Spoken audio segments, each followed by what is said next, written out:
Hello students, আজি আমি আলোচনা কৰিম SSLC 2000 পেপাৰৰ correct answer question answer খিনি। So আমি start কৰো। আমাৰ প্ৰথম questionটো আছে he bracket আছে walk across the road when a scooter hit him। আমি বাক্যটো দেখি নিশ্চয় ধৰিব পাৰিছো ইয়াত কি কথা কোৱা হৈছে। ইয়াত কোৱা হৈছে এখন স্কুটাৰে খুন্দা মৰা কথা কাৰোবাক আৰু কেতিয়া খুন্দা মাৰিছিল যেতিয়া সেই মানুহজনে বা তেওঁ ৰাস্তাটো পাৰ হ'বলৈ যত্ন কৰিছিল নহয় জানো। So আমি ইয়াত যিখিনি কাৰেক্ট পাৰ্ট আছে শুদ্ধ অংশখিনি এই পাৰ্টটো আমি যদি চালে গম পাম স্কুটাৰ হিট অৰ্থাৎ সিম্পল পাষ্ট বা পাষ্ট ইনডিফিনিটত আছে নহয় জানো। পাষ্ট ইনডিফিনিটত আছে আৰু ইয়াত আছে ভাৰ্বৰ second form verb two. So যেতিয়া পাষ্ট ইনডিফিনিটত কিবা এটা হৈছিল অৰ্থাৎ স্কুটাৰখনে যেতিয়া খুন্দা মাৰিছিল খুন্দা মাৰোতে কেতিয়া খুন্দা মাৰিব যেতিয়া তেওঁ ৰাস্তাটো পাৰ হৈ গৈ থাকিব। ৰাস্তাটোত ৰৈ থাকিলেতো তেওঁ খুন্দা মাৰি থৈ নাযায় বা কাষত কৰবাত ৰৈ থাকিলেতো খুন্দা নামাৰে। গতিকে যেতিয়া তেওঁ ৰাস্তাটো পাৰ হ'বলৈ যত্ন কৰিছিল পাৰ হৈ গৈ আছিল তেতিয়া তেওঁ খুন্দা মাৰিছিল অৰ্থাৎ স্কুটাৰখনে খুন্দা মৰাৰ সময়ত তেওঁ পাৰ হোৱা কামটো কন্টিনিউ কৰি আছিল নহয় জানো। তেওঁ কতো ৰৈ দিয়া নাছিল। So this is a continuous tense past continuous অতীতত যেটো কাম কন্টিনিউ হৈ আছিল তাৰ কাৰণে আমি লিখিম পাষ্ট কন্টিনিউয়াস টেন্স। এই পাষ্ট কন্টিনিউয়াস আমি কেনেকৈ লিখো সাবজেক্ট প্লাস বি ভাৰ্ব আমি কি লিখো ওয়াজ ওয়্যাৰ যিকোনো এটা প্লাস মেইন ভাৰ্বৰ লগত আমি আইএনজি যোগ কৰো আৰু নেক্সট বাকিখিনি অংশ নহয় জানো। সো আমি লিখি দিও সাবজেক্ট আমাৰ আহিব হি নেক্সট আহিব হিৰ লগত ওয়াজ ওয়্যাৰ কি আহিব ওয়াজ হি ওয়াজ তাৰ পিছত আহিব মেইন ভাৰ্ব আছে কি ওয়াক টু মেইন ভাৰ্ব হয় ওয়াক মানে খোজ কৰা। সো ওয়াকৰ লগত আমি লিখিম আইএনজি। সো বাক্যটো হল হি ওয়াজ ওয়াকিং তাৰ পিছত বাকিখিনি একেই আৰু across the road when a scooter hit him. Next question to lahisu ami hurry up the taxi wait bracket ase wait mane hol অপেক্ষা কৰা বা ৰৈ থকা। এতিয়া বাক্যটো পঢ়ি আমি গম পাইছো hurry up মানে খৰধৰ কৰা বা লৰালৰি কৰা। দা টেক্সি উইট অৰ্থাৎ টেক্সিখন ৰৈ আছে। এজন মানুহক লৰালৰি কৰিবলৈ কেতিয়া কব যেতিয়া কিবা এটা খৰধৰ কাম হৈ থাকিব নহয় জানো। অন্য এটা খুব জৰুৰী কাম এটা চলি থাকিব তেতিয়াহে তেওঁক খৰধৰ কৰিবলৈ কোৱা হয়।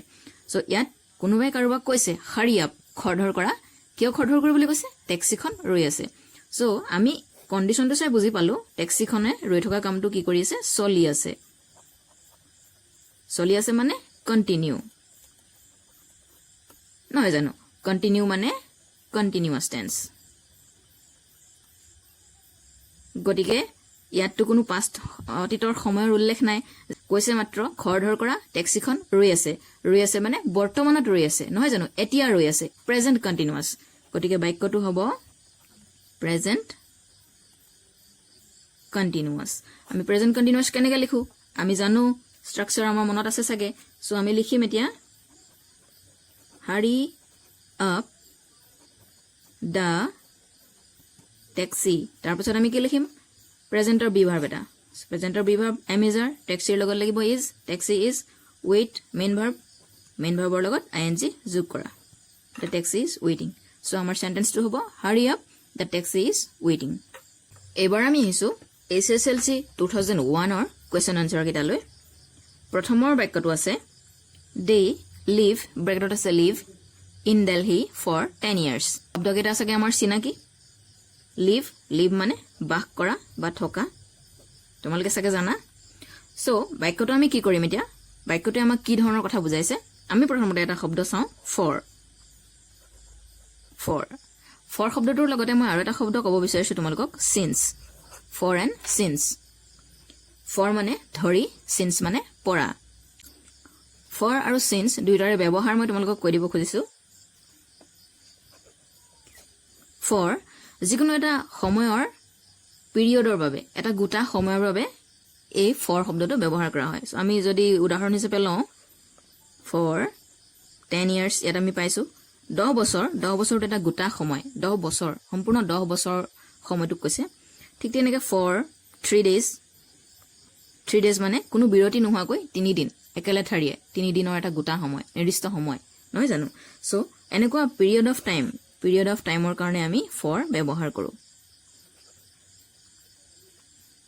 তাৰপাছত এতিয়া সিন্সৰ ব্যৱহাৰ আমি কেতিয়া কৰোঁ সিন্স মানে পৰা আমি অসমীয়াত কম পৰা since A point of time বুজায় মানে যিকোনো এটা পইণ্ট এই ধৰা 5 বজাৰ পৰা সিন্স 5 PM 5 বজা মানে নিৰ্দিষ্টকৈ সময়টো দেখাই দিছে যে 5 বজা একদম 5 বজাৰ পৰা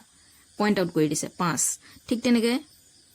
সিন্স 1990 কেতিয়াৰ পৰা বুলি ক'লে 1990 চনৰ পৰা 1990 চনৰ পৰা বৰ্তমানলৈকে বুলি ক'ব পাৰে কিন্তু 1990 চনৰ পৰা বৰ্তমানলৈকে বুলি কৈ এটা সময় দি দিয়া নাই যে ইমান বছৰ ইমান দিন তেওঁলোকে মাত্ৰ কৈছে 1990 চনৰ পৰা একদম ডাইৰেক্ট দেখাই দিছে 90 চন পইণ্ট কৰি দিছে নহয় জানো সো পইণ্ট অফ টাইম হলে মানে সিন্স বহে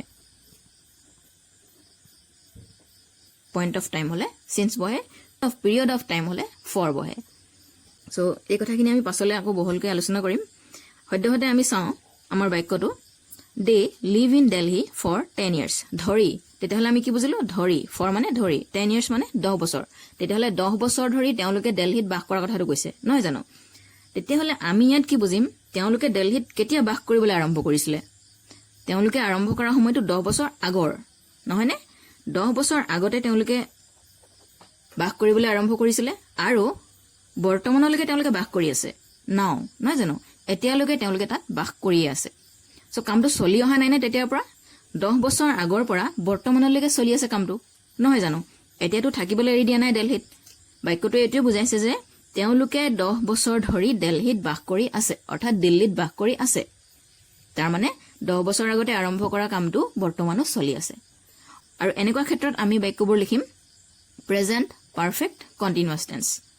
সো বাক্যটো দুটা টেন্স প্লাস হ'ব present perfect continuous present perfect continuous present perfect কন্টিনিউয়াছৰ আমি ষ্ট্ৰাকচাৰটো কেনেকৈ লিখো সাবজেক্ট প্লাস পাৰফেক্টৰ কাৰণে আমি হ্যাভ হেজ লম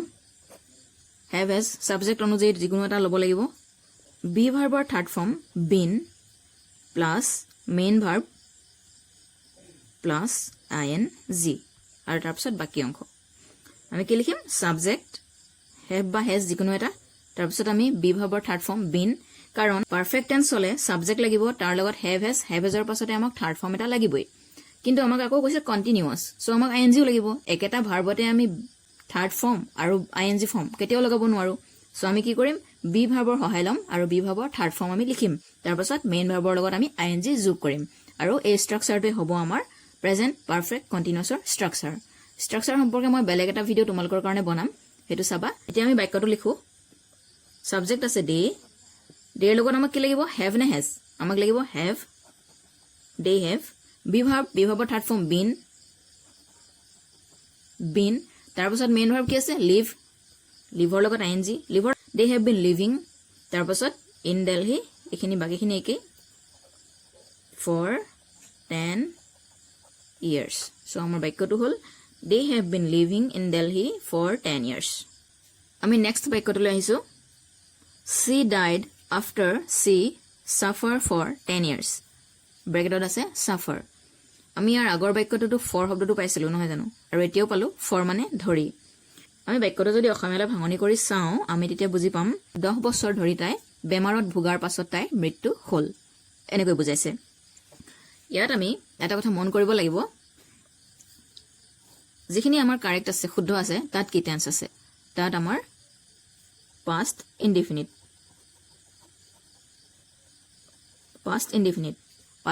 মানে die ভাৰ্বৰ সেকেন্ড ফৰ্ম died আছে সো died যেতিয়া থাকিব past ফৰ্ম যেতিয়া থাকিব হেতু past tense past indefinite tense আৰু প্ৰথমখিনি past indefinite আছে তাৰ পাছত এটা শব্দ আছে after মানে পাছত আমি before শব্দটো থকা এটা বাক্য আমি কৰিছিলো এবাৰ আমি after শব্দটো লগা এটা বাক্য পাইছো before ৰ অপজিট ওয়াৰ্ড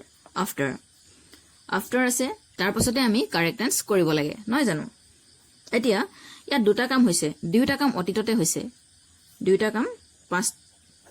সময়ত হৈছে অতীতত হৈছে সো অতীতত হোৱা দুটা কামৰ এটা আগত হৈছে এটা পাছত হৈছে এতিয়া আমি বাক্যটো পঢ়ি উলিয়াব লাগে কোনটো কাম আগত হৈছে নহয় জানো কোনটো কাম আগত হৈছে আমি বাক্যটো পঢ়িলে বুজি পাম she died after she suffered for 10 years অৰ্থাৎ তাই বেমাৰত ভোগাৰ 10 বছৰ পাছত তাই মৰিলে তেতিয়া হলে কাম কোনটো আগত হৈছে কাম আগত নিশ্চয় বেমাৰ হোৱাটো হৈছে নহয় জানো বেমাৰ হোৱাটো আগত হ'ব লাগিব 10 বছৰ আগত যিহেতু 10 বছৰ পাছত তেওঁ মৰিছে বেমাৰ হোৱাৰ 10 বছৰ পাছত তেওঁ মৰিছে অৰ্থাৎ বেমাৰ তেওঁ 10 বছৰ আগৰ পৰা ভুগি আছে নহয় জানো তেতিয়া হলে এইটো আগত সো এইটো ফাৰ্স্ট নেক্সট তেওঁ তাই মৰিলে বেমাৰ হোৱাৰ পাছত মৰিছে সো সেকেন্ড এইটো সেকেন্ডত হৈছে অতীত কালত যেতিয়া দুটা কাম অলপ অগা পিছাকৈ হ'ব তাৰে আগত হোৱা কামটো আমি পাষ্ট পাৰফেক্ট লিখিম আৰু পাছত হোৱা কামটো পাষ্ট ইনডিফিনিটত লিখিম এতিয়া পাষ্ট ইনডিফিনিট যেহেতু ইয়াত লিখা আছে গতিকে আমি এখিনি পাষ্ট পাৰফেক্ট টেন্স লিখিম past perfect tense লিখিম past perfect tense আমি কেনেকৈ লিখো subject plus had plus verb 3 ভাৰ্বৰ third form so আমাৰ বাক্যটো হ'ব she died after she had suffered for 10 years. Next বাক্যটোলৈ আহিছো আমি 10 years ব্ৰেকেটত আছে pass since I met you অৰ্থাৎ তোমাক লগ পোৱাৰ পৰা 10 বছৰ পাৰ হৈ গল এতিয়া বাক্যটোত আমি এটা শব্দ দেখিছো since আৰু for এই দুয়োটা শব্দ যেতিয়া থাকে তেতিয়া বাক্যবোৰ আমি present perfect continuousত লিখো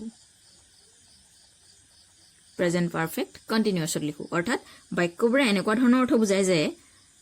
মই 10 বছৰ ধৰি ইয়াত বাস কৰি আছো মই 1990 চনৰ পৰা হেখন গাঁৱত বাস কৰি আছো অৰ্থাৎ পৰা ধৰি এই শব্দকেইটা আহে অৰ্থাৎ since আৰু for গতিকে since আৰু for থাকিলে আমি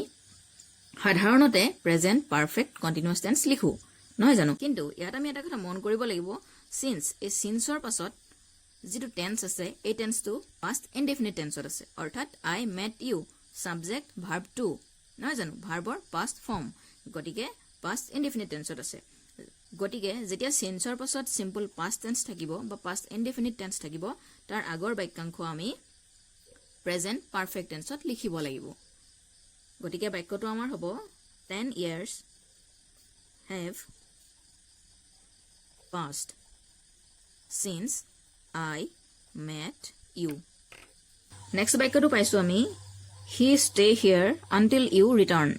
অৰ্থাৎ তুমি ঘূৰি অহালৈকে he ইয়াত ৰৈ থাকিব। এতিয়া ইয়াত দুটা কাম হ'ব কিন্তু এটা কামো বৰ্তমানলৈকে হোৱা নাই দুটা কাম ভৱিষ্যতে হ'বহে অৰ্থাৎ until you return মানে তুমি ঘূৰি অহালৈকে বুলি কৈছে until আছে অহালৈকে অৰ্থাৎ ঘূৰি অহা নাই he stay here he ৰৈ থাকিব বুলি কৈছে বৰ্তমান ৰৈ থকা নাই সো এটা কামো হোৱা নাই তাৰে এটা কাম আমি দেখিছো প্ৰেজেন্ট ইনডিফিনিটত আছে নহয়নে প্ৰেজেন্ট ইনডিফিনিটত আছে অৰ্থাৎ সাবজেক্ট আৰু ভাৰ্বৰ প্ৰেজেন্ট ফৰ্ম ভাৰ্ব 1 গতিকে প্ৰেজেন্ট ইনডিফিনিট টেন্স গতিকে বাকি অংশখিনি আমি কি লিখিম যেতিয়া ভৱিষ্যতে দুটা কাম হ'ব এটাও হোৱা নাই তাৰে এটা কাম প্ৰেজেন্ট ইনডিফিনিটত লিখা আছে গতিকে বাকি অংশটো আমি ফিউচাৰ ইনডিফিনিটত লিখিম অৰ্থাৎ আমাৰ বাক্যটো হ'ব হি ফিউচাৰ ইনডিফিনিটৰ কাৰণে আমাক কি লাগে সেল বা উইল লাগে আমি হি লগত উইল দিম he will stay here until you return আমাৰ বাক্যটো হ'ব এনেকৈ he will stay here until you return তুমি ঘূৰি অহালৈকে হি ইয়াত ৰৈ থাকিব আমাৰ আজিৰ ইংৰাজী ব্যাকৰণৰ পাঠৰ আলোচনা ইমানতে সামৰিছো ইয়াৰ পাছত ইংৰাজী ব্যাকৰণৰ সৰু সৰু কথাবোৰক লৈ সহজকৈ ভিডিঅ' কিছুমান বনাবলৈ মই চেষ্টা কৰিম সেই পাঠবোৰ চাব পৰাকৈ তোমালোকে আমাৰ চেনেলটি সাবস্ক্ৰাইব কৰি ল'বা গতে তোমালোকৰ বন্ধু বান্ধৱীসকলক যিসকলক প্ৰয়োজন হয় তেওঁলোকলৈ শ্বেয়াৰ কৰি দিবা নতুন এটি পাঠৰ সৈতে তোমালোকক অতি সোনকালে লগ পাম বুলি আশা কৰিলো ধন্যবাদ